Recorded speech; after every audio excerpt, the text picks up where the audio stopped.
నమస్తే అండి. ఇప్పుడు ఫిస్టులా అంటే ఏంటో తెలుసుకుందాం. ఈ ఫిస్టులా అనేది టన్నెల్, అంటే ఒక ఏరియా నుంచి ఇంకొక ఏరియాకు మన సొరంగం అని అంటాం కదా, అట్లా చర్మం వరకు మన మల ద్వారం దగ్గర ఏర్పడుతుంది అన్నమాట.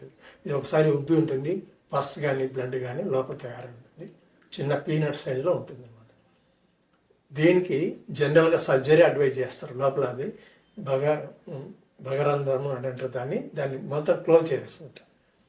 కానీ దీనివల్ల హోమియోపతిలో కొన్ని మంచి మందులు ఉన్నాయి, లోపల ఇవన్నీ కొట్టేసి శుభ్రంగా క్లీన్ చేస్తుంది. దీన్ని మనం చెప్పుకున్నట్లుగా ఫిస్టులా అని అంటాం.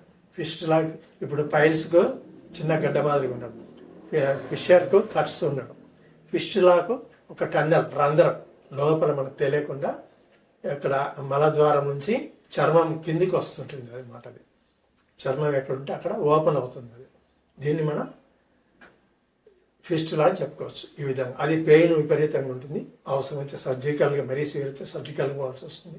స్టార్టింగ్ స్టేజ్లో అయితే మందులతో కంట్రోల్ చేయొచ్చు.